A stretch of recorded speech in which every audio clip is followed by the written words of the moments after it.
রব্বুল আলামিন আমাদের উপরে জাকাতকে ফরজ করেছেন। এই জাকাত সবার উপরে ফরজ না। এই জাকাত যাদের সামর্থ্য আছে, নিসাব পরিমাণ সম্পদ আছে, তাদের উপরে জাকাত ফরজ। এই নিসাব পরিমাণ সম্পদ বলতে যার কাছে নিজের এবং নিজের পরিবারের জন্য ব্যবহারিক ছাড়া ব্যবসায়িক ক্ষেত্রে ব্যাংক ব্যালেন্স বা দার হিসাবে, হাওলাত বরাস হিসাবে অথবা জমাকৃত হিসাবে কোনো সম্পদ থাকবে, টাকা পয়সা, স্বর্ণ রূপা অলংকার, এই জিনিসগুলার যদি নিসাব পরিমাণ থাকে তাহলে জাকাত দিতে হবে। সেই নিসাব পরিমাণ আমরা যদি জেনে নিই, জাকাত যাদের উপরে ফরজ 7টি শর্ত রয়েছে। সেই 7টি শর্ত যার উপরে ফরজ, যার কাছে আছে 7টি শর্ত, তার উপরে জাকাত ফরজ। 1 নম্বর হচ্ছে সামর্থ্যবান সম্পদ। স্বর্ণের ক্ষেত্রে যদি 7.5 ভরি স্বর্ণ আপনার কাছে থাকে অথবা 52 ভরি রূপা থাকে অথবা সেই পরিমাণ টাকা থাকে আপনার কাছে জমাকৃত অথবা ব্যবসায়িক ক্ষেত্রে ব্যাংক ব্যালেন্সে, তাহলে আপনার উপরে জাকাত দেওয়া ফরজ। বর্তমান বাজারে স্বর্ণের ভরির দাম হচ্ছে 2,70,000 টাকা। সেই হিসাবে যদি আমরা 7.5 ভরি দিয়ে গুণ করি, কমপক্ষে 20 থেকে 21 লাখ টাকা প্লাস আসতেছে। এবং কি রূপার হিসাব যদি আমরা ধরি, বর্তমানে প্রতি ভরি রূপার দাম 7,000 টাকা। সেই তুলনায় 7,000 দিয়ে যদি আপনি 7,000 টাকা দিয়ে যদি 52কে গুণান্বিত করেন, তাহলে এই টাকার অ্যামাউন্টটা আসতেছে 3,66,000 টাকা। তাহলে 3,65,000 টাকা যদি আপনার কাছে ব্যবসায়িক ক্ষেত্রে অথবা জমাকৃত অথবা ব্যাংক ব্যালেন্সে অথবা কারো কাছে থাকে, না হয় আপনার ঘরের মধ্যে যদি থাকে জমাকৃত, তাহলে আপনার উপরে এটা যদি 1 বছর থাকে আপনার উপরে জাকাত দেওয়া ফরজ। 1 নম্বর শর্ত। 2 নম্বর শর্ত, এই টাকাটা, এই সম্পদটা, সম্পদের পূর্ণাঙ্গ মালিক কিন্তু আপনি হতে হবে, পূর্ণাঙ্গ মালিক আপনি হতে হবে। 3 নম্বর, এই সম্পদ আপনার কাছে টানা 1 বছর থাকতে হবে। 1 বছর পরে গিয়ে আপনার উপরে জাকাত দেওয়া ফরজ হবে।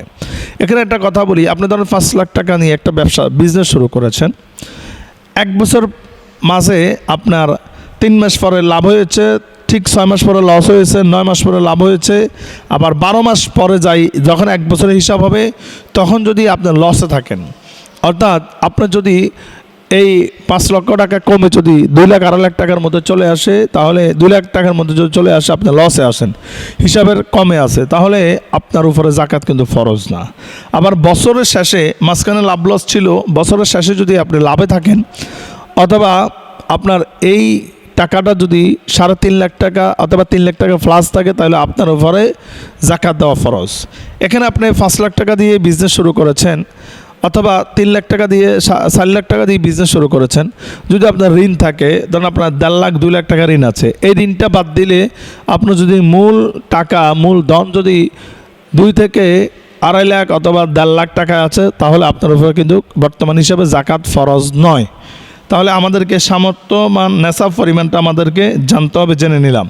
4 নাম্বার, বালেগ হতে হবে। বালেগ, কোনো নাবালেগের উপরে জাকাত দেওয়া ফরজ নয়। এই ক্ষেত্রটা আসে, অনেক বাবা আছে ব্যবসায়িক, তার ব্যবসা আছে কিন্তু তার সন্তান আছে। এখন এই বাবা মারা গিয়েছে, মা বাবা উভয়জন মারা গিয়েছে, সন্তান আছে, সন্তান এখনও নাবালেগ, এখনও বালেগ হতে পারে নাই। সন্তানের বাবার এই ব্যবসাটা, যদিও সন্তান এখন মা বাবা না থাকার কারণে সেই মালিক, তার এই ব্যবসাটা তার পরিবারের অন্য কোনো সদস্য দেখতেছে, দেখাশোনা করতেছে, তাহলে এটার জাকাত আসবে না। কারণ এই ছেলেটা মালিক হলেও সে এখনও কিন্তু নাবালেগ, সে উপযুক্ত না হওয়ার কারণে তার উপরে জাকাত দেওয়া ফরজ নয়। 5 নাম্বার হচ্ছে জ্ঞানী হতে হবে, অর্থাৎ মস্তিষ্ক ঠিক থাকতে হবে, কোনো পাগলের উপরে জাকাত দেওয়া ফরজ নয়। 6 নাম্বার, মুসলিম হতে হবে, কোনো অমুসলিমের উপরে জাকাত দেওয়া ফরজ নয়। 7 নাম্বার হচ্ছে স্বাধীন হতে হবে, অর্থাৎ কোনো ফরাদিনের উপরে জাকাত দেওয়া ফরজ নয়। তাহলে এই 7টা শর্ত যার উপরে থাকবে তার উপরেই জাকাত দেওয়া ফরজ। এখন আসেন, আমরা যে জাকাত দিব, আমরা নামাজ আদায় করা যেমনই ফরজ, রোজা রাখা যেমনিভাবে ফরজ, জাকাত দেওয়া ঠিক একইভাবে ফরজ।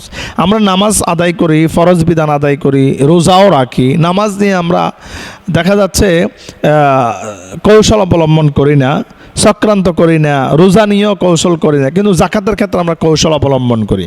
আমার দেখা যাচ্ছে যদি আমি হিসাব করি, আমার যে সম্পদ আছে সেই সম্পদের জাকাত আসবে 40,000 টাকা, 2 লাখ টাকা, 3 লাখ টাকা অথবা 5 লাখ টাকা, কিন্তু আমি জাকাত দিচ্ছি 10,000 টাকা, 20,000 টাকার কিছু আমি 300 টাকার দামের কাপড়, 150 টাকা দামের লুঙ্গি কিনে আমি কয়েকজনকে দিয়ে দিচ্ছি, আমি ভাবতেছি আমার জাকাত হয়ে গেছে। না, এইভাবে আপনি জাকাত দিলে পূর্ণাঙ্গভাবে জাকাত আদায় হবে না।